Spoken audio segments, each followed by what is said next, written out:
Ну що, дорогі друзі, привіт! На зв'язку Ukrainian Witness, Анастасія Жук, Олександр Давиденко.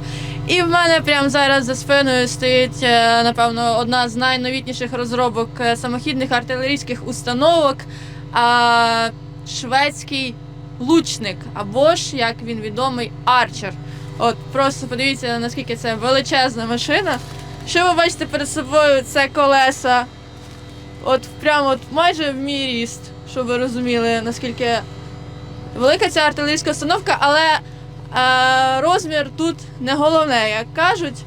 Тут справа в мощності, тому що стріляє ця установка може стріляти більше ніж на 40 кілометрів, і сьогодні, можливо, нам вдасться побачити, як наші артилеристи вражають по російських цілях.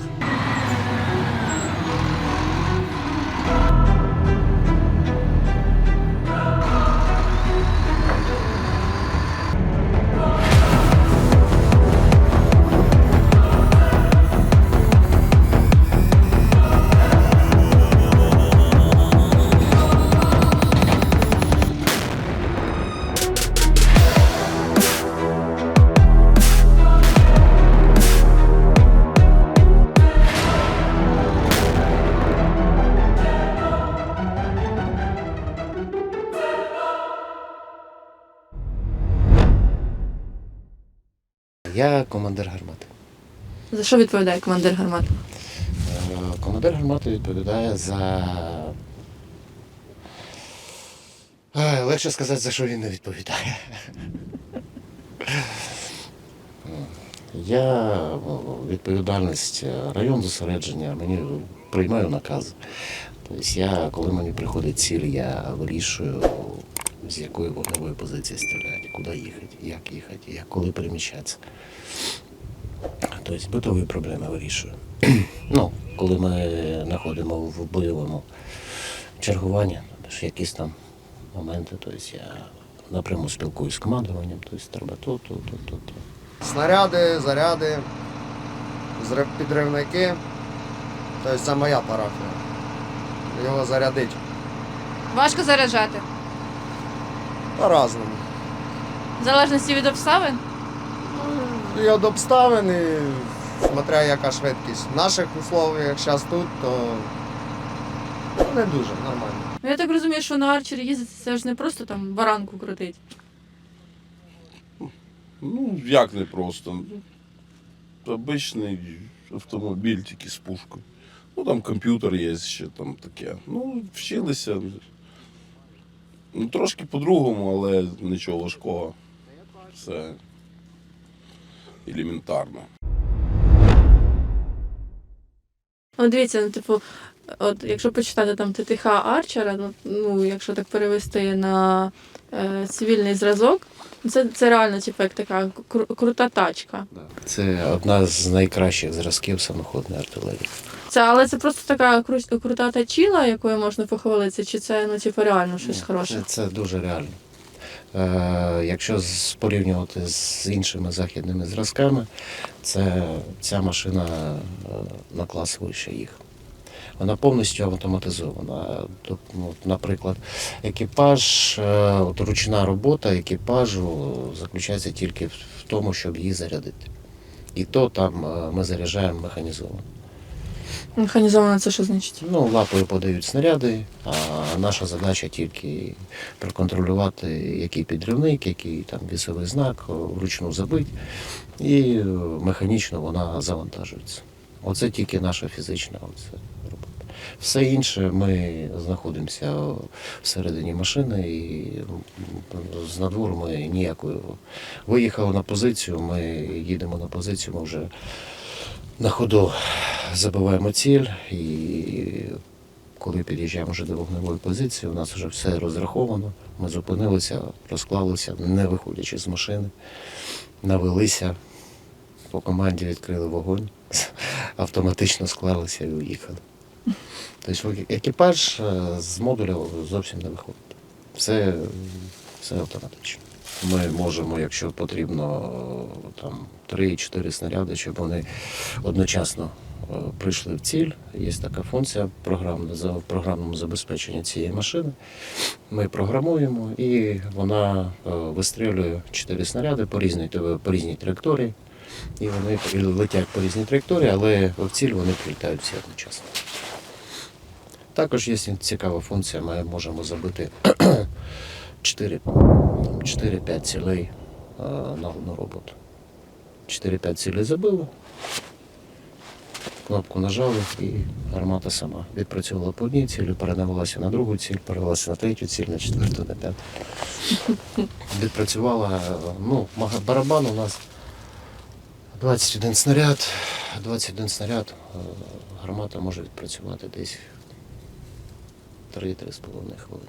Арчер він взагалі, він більше для чого? Для живої сили ураження? Ні, Арчер він вважається як снайперський.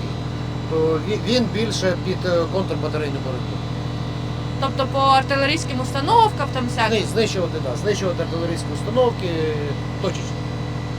Тобто там гармату знищили.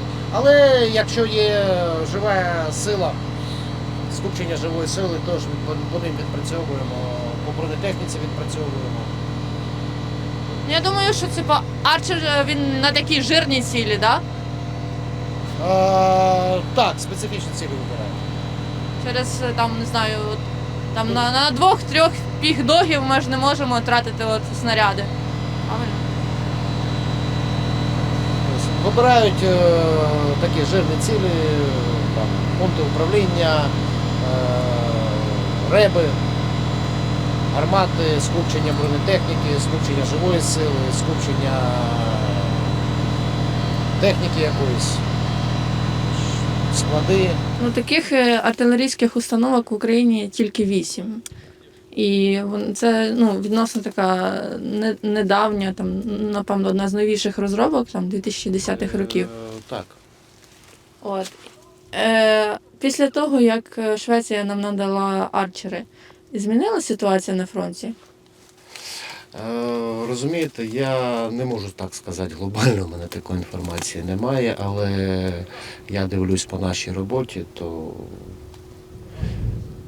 скажімо так, на тих напрямках, де нам дають вогневу задачу, то трошки хлопцям легше. Ми ж, як в перший день формувалися, ми спочатку воювали на Д-30-х, це гармата радянського зразка. Я був назначений на посаду командира гармат. І ми воювали на Д-30-х, потім нам дали Д-20. А потім через деякий час наш дивізіон переформували на самохідний. І ми дізналися, що ми поїдемо на навчання на шведську систему. Як вам після Д-30, Д-20 на арчері? Це все одно, що Запорожець і Мерседес. А саме установки САУ Богдана, якщо з САУ Богдана порівняти? САУ Богдана непогана установка, але я ж кажу, що ця машина на клас вища. Якби ви стріляли з 2С1, або з Богдана, то це було б трошки важче дістати, чим 100С, 100Б. Та ні, по дальності ця гармата, в залежності від типу снаряду, вона стріляє далі.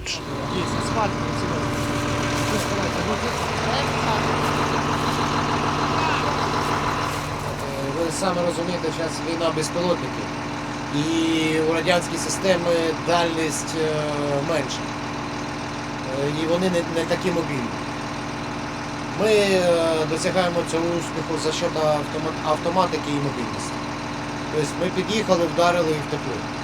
Нас засікти дуже тяжко. Перевага арчера в тому, що, дивіться, те, що він на колесах, це перевага більше чи ні? Звісно. Бистро отработав, бистро ушов. Це все час. Прицепні вони теж хороші, але вони на стаціонарі. Це мобільність, це життя, це швидкість. Ми виїжджаємо вже повністю, у нас 21 снаряд. Все, він загружений. Загружені заряди, загружені снаряди. Тобто перезарядка між пострілами від 7 до 12 секунд. Я думаю, що вручну цього добитися дуже тяжко. А коли дається команда там на 18 пострілів, на 10 пострілів, треба ж вважати, що це людський фактор і снаряд важить приблизно десь кілограма 43-44. За счет перевага за счет швидкості автомату. В наших системах немає автоматичної наведення на ціль. Це треба ще вручну наводити бусоль, виставляти гармату в основному напрямку. Навіднику треба буде панорамою навестися на ціль, відкоригувати рівень гармати. А це все робить балістичний комп'ютер, він автоматом в дорозі, він все розчитує. Кут підйому ствола, веде GPS, все, ми в точку стали, вже гармата знає, як їй навестися, який кут підйому ствола. Нажимаємо на кнопку, вона сама розвертається, каже, все, давай стріляти. А мені говорили, що там от є алюміній і що він дуже ніжний. Там якщо, наприклад, Д-20, Д-30 щось не працює, я нам його бахну, все нормально, а тут бахати не можна. Тут, так. Тут треба обережно з нею поводитися. І ви ж розумієте, що ці машини ще не приймали активну їх шведи зробили, але в бойових діях вони не були. Вони зараз проходять, скажімо так, настоящі випробування. І от як вона себе покаже, така їй буде доля. Вони цікавляться, що, як. Бо машинку треба там чуть-чуть доробити, там чуть-чуть доробити, щоб надіжність її трошки підвищити. Ви були в Швеції на навчаннях? Так, І як вам там? сподобалось. А там, не знаю, якісь перекладачі були. Так, були перекладачі і з їхньої сторони, і з нашої сторони були багато перекладачів, тому проблем у нас не виникало. У них деякі слова навіть подібні на наші матюки, але означають друге. А наприклад? Не на камеру. Ні, в нас можна матюкати. А, можна? Так. Да. А, це гарно попрацювали. У нас тут трошки інше значення. У нас так, бо ми теж спочатку не зрозуміли, що вони кажуть. Не поняв, хто навчив, вони гарно попрацювали. 2 місяці вчились, їли рис. Ви просто цього не знаєте взагалі рис. Рис дає рис, правильно. А це у них там типу національне таке блюдо солдатське. От як у нас каші там всякі, зазвичай готують каші. Що каша, що каша. А у них рис. І оце, коротше, таке було, що заходимо в столову з цим колективом, а там привозять в ящиках і судочки. І такий раз такий джик-рис, і такі І вони вже дивляться, що 2 повних ящика, це десь там 60-80 порцій цілих. І до них дійшло, що воно вже не можемо дивитися. Раз картошку вже привезли, всі ура! І дивляться на нашу реакцію, з нас прикалуються. Коротше, картошка, дивись. А ми вже зараз би нам тушонки наші. Боже, чому ми з собою тушонки не взяли? Там таке прикол тянули по-своєму. А спілкуєтеся зі своїми шведськими колегами? Вони там питають, як? На жаль, ми напряму не можемо спілкуватися, це наша команда не спілкується. Вони дають запити, що хлопці, що, де, як. Тобто збирається інформація і тоді їм передається. А ремонт, експлуатація? От якщо машина поламається, її що, в Швецію відправляти? Ні. У нас хлопці їздили, які навчалися на техніків, то хлопці саме тут ремонтують. А скажіть, от ситуація з снарядами, от вона зараз критична? Так, ситуація дуже критична. Снарядів дуже багато. От якщо так надалі нам буде Захід допомагати, наскільки ще вистачить роботи для Арчера? Роботи для Арчера є багато, але саме роботи стрільби. Я можу сказати, що дефіцит. Дуже великий дефіцит. І через цей дефіцит ви менше працюєте, я не знаю, так? Працюємо менше, вибираємо вже такі пріоритетні цілі. А снаряди, дивіться, снаряди українського виробництва, там, не знаю, совєтські, вони не підходять для Арчера? У нас же ж 155 калібр, а радянський зразок 152. А щось там підкрутить, я не знаю, що в 152 пліс, ні?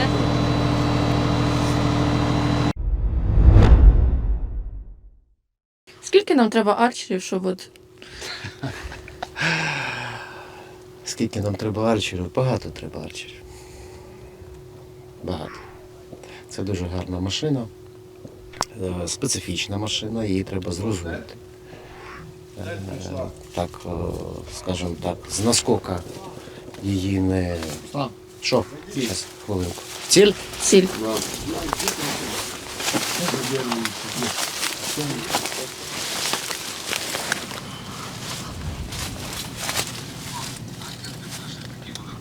А що за ціль? От зараз ми готуємось.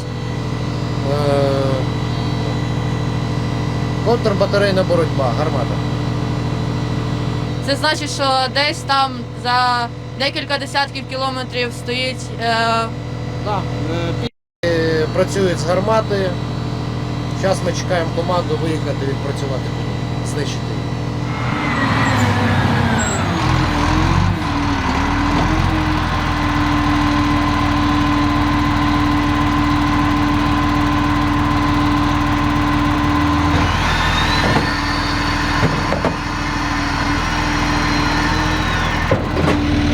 О, увага!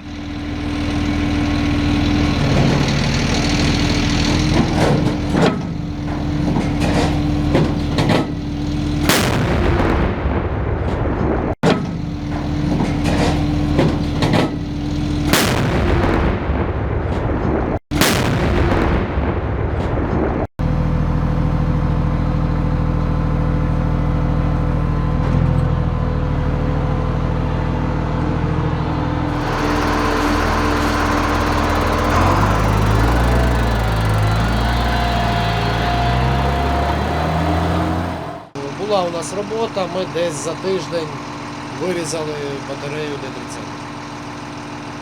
Підтверджую.